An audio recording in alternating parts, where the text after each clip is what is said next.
Now I want you to picture this, 1987. I still haven't won an NHRA event, okay? They called me the perennial bridesmaid. I kept getting to the altar, but I couldn't get married. I kept getting to the final round, but I couldn't win. Why? I had Austin Coyle, I had Castrol, I had their money, I had a great team. Why couldn't I win? And I remember I was up against Ed the Ace McCullough. He drove for the Miller's car. Bernie Federley was the crew chief. Bernie Federley now works for us because the one team I thought could beat me was Bernie, so I hired the guy so he couldn't, years later.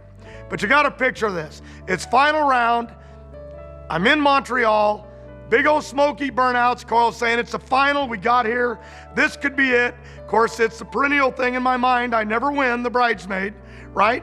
And I'm sitting there and I thought, well, okay, let's go. And I'm all stressed. I'm all nervous that I'm gonna fail. And I always think of those Canadians and they're all out there. And I remember doing the burnout, big smoky burnout, longer than usual. Cole even said later, why'd you do the long burnout? I said, because the long burnout, I can hear the fans, they scream, they yell, they're cheering, and it'll sell more t-shirts because I ain't gonna win the race anyway. That's what I thought at the time. And backing up, I was thinking, you know, you've had so many black eyes, you've been beat in so many finals, you never have fun. And I remember saying, oh, what the heck, you're gonna lose anyway. And all of a sudden, I quit sweating, I quit stressing, I started backing up, I was having fun. All of a sudden, I went from this high energy, full throttle, crazy guy to calm and cool because I didn't care. And you know what happened in those few moments? The guy that knew how to drive, that had won all those rounds up to that final, he found himself. And the pressure went away because I thought I was gonna get beat. I was gonna have more black eyes on Monday, and they'd be saying 10 times the bridesmaid. And I went out there, I left on him. My car smoked the tires, I pedaled it, went right down the racetrack, and looked like I knew what I was doing. And I got out the other end, I couldn't believe I won. It was amazing. And the fans were going crazy, people were running up to me, and there was no Steve Evans at that time, the announcer, or Diamond P, but it was the greatest day on earth, and boy, I drank with the whole stadium that night. Canadian beer, and that can be tough on you, trust me.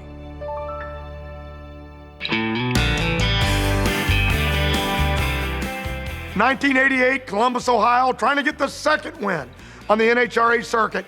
It was final round, I remember it was trying to drizzle, it was late in the day, but Lori was back home trying to deliver Courtney.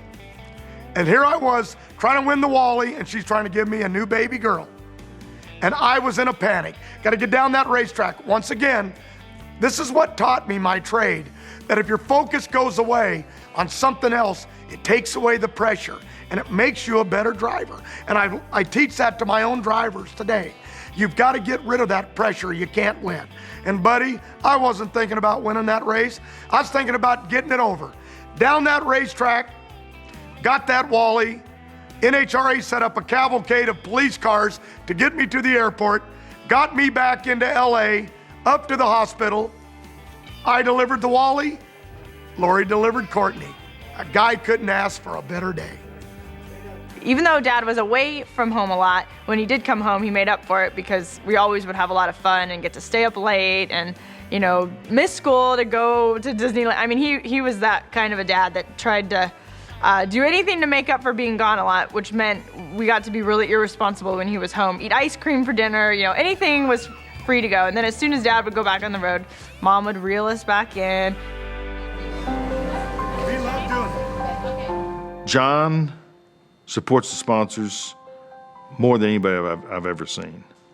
In fact, he sells to everybody on the team the fact that the sponsors are as much a part of this overall operation as the crew chiefs, the machine shop personnel, office staff, anybody. The sponsors are teammates, and we want to include them in everything that we do, and we want them to feel like they're teammates. Not just somebody that throws money at the race car, but somebody that really is an active part of the success of this entire operation.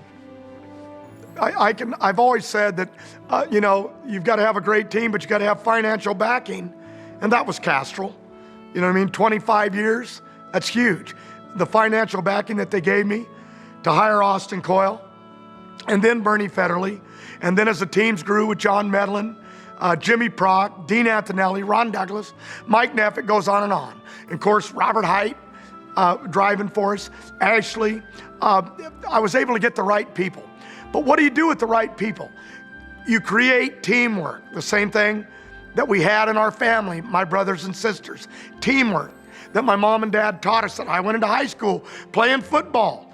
You know what I mean? It was teamwork. I was a quarterback and I loved to lead a team. But as I went down the road, you know, it was tough. When you have 70, 80 employees, it's hard to keep them one team. That's the toughest part. Got to have the talent, got to have the money, got to have the technology. You know, the engineers up at Ford were huge for us, but it was a financial backing that Castrol gave us, and they allowed us to run. And when we failed, they were still there supporting us. And so were the fans. But I think the lead was Austin Coyle. He was a key individual that took me and took me to the next level over my career in 25 years. He's the guy that got me out of the truck seat. When he come to work, he said, I am not gonna live in the truck. Can't do that anymore, did it, but I can take you to a championship.